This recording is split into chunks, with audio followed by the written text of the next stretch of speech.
Halo semua, perkenalkan nama saya Aina Vini Alinsky. Di sini saya akan menjelaskan sedikit tentang NAT atau Network Address Translation. Sebelum saya menjelaskan NAT, di sini saya akan menjelaskan sedikit tentang Internet Gateway. Gateway merupakan sebuah perangkat dalam komputer yang difungsikan untuk menghubungkan sebuah jaringan komputer dengan satu jaringan komputer yang lain, atau lebih yang menggunakan protokol informasi yang tidak sama. Hal ini membuat sebuah informasi dari satu jaringan komputer dapat diteruskan pada jaringan komputer yang lain yang memiliki protokol yang berbeda.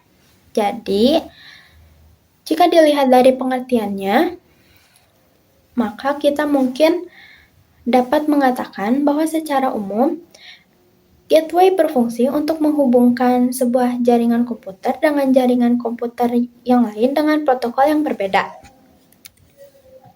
Di sini saya akan menjelaskan NAT.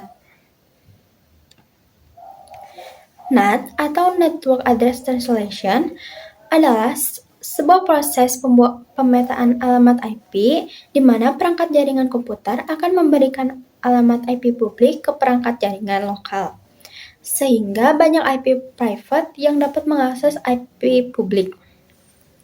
Dengan kata lain, NAT akan mentranslasikan alamat IP sehingga IP address pada jaringan lokal dapat mengakses IP publik pada jaringan WAN. NAT mentranslasikan alamat IP private untuk dapat mengakses alamat host di internet dengan menggunakan alamat IP publik pada jaringan tersebut. Tanpa hal tersebut, NAT tidak mungkin IP private pada jaringan lokal bisa mengakses internet. IP lokal digunakan hanya untuk jaringan lokal saja, sedangkan IP publik digunakan secara umum. IP publik inilah yang digunakan untuk berkomunikasi di dunia internet, karena dapat diakses dari manapun. Kemudian di sini ada jenis-jenis NAT. Yang pertama, ada NAT statis. NAT statis adalah jenis NAT yang memetakan satu IP private ke satu IP publik secara tetap. Biasanya digunakan agar komputer dalam jaringan bisa diakses dari luar. Namun cara ini boros IP publik karena tiap perangkat butuh satu IP sendiri dan juga kurang aman karena alamat IP internal lebih mudah terdeteksi dari luar. Yang kedua ada NAT dinamis. NAT dinamis memetakan beberapa komputer ke kumpulan IP publik secara bergantian. Jadi satu IP bisa dipakai oleh banyak perangkat. Keuntungannya lebih aman karena alamat IP berubah-ubah sehingga lebih sulit dilacak. Namun, kalau semua IP publik yang tersedia sudah terpakai, perangkat baru tidak bisa terhubung ke internet. Lalu selanjutnya ada overloading NAT. NAT ini memungkinkan banyak klien menggunakan satu IP publik yang sama, tapi dibedakan lewat nomor port. Saat klien mengakses server, NAT akan menentukan IP dan port yang digunakan. Keuntungannya, satu IP publik bisa dipakai banyak perangkat, karena tiap koneksi dibedakan oleh port. Lalu yang terakhir ada overlapping NAT. NAT overlapping digunakan saat ada kesamaan antara IP lokal dan IP publik.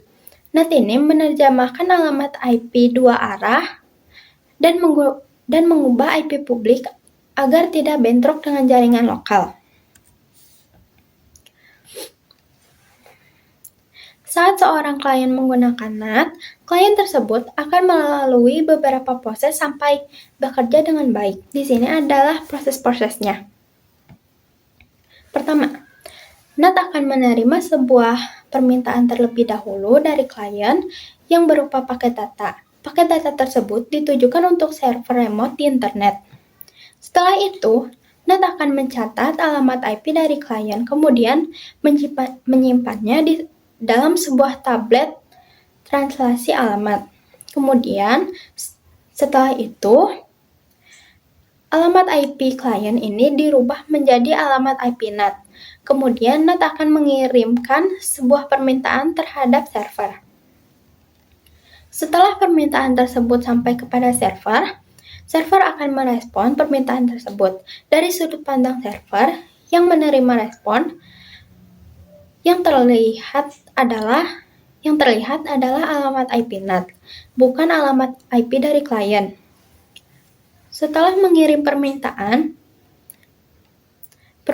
tersebut dibalas oleh server dan dikirimkan ke NAT. Kemudian NAT akan melanjutkan mengirimkan ke alamat klien. Keempat proses tersebut dilakukan secara berulang kali sehingga meskipun klien tidak memiliki alamat IP publik, klien tetap bisa mengakses internet. Selanjutnya ada kelebihan dari NAT. Yang pertama, dengan adanya NAT, dapat mengurangi adanya duplikasi IP address pada jaringan atau biasanya dikenal dengan konflik IP address.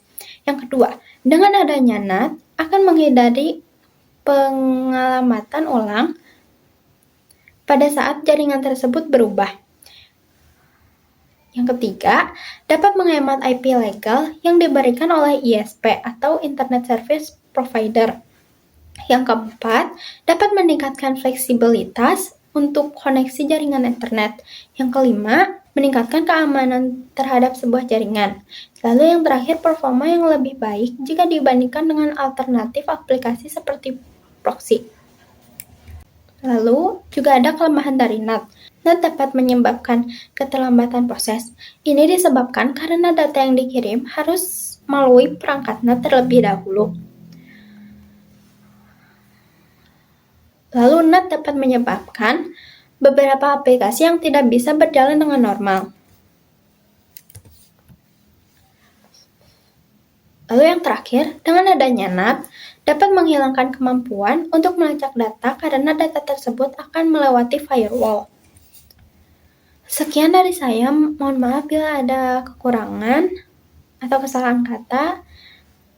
Terima kasih.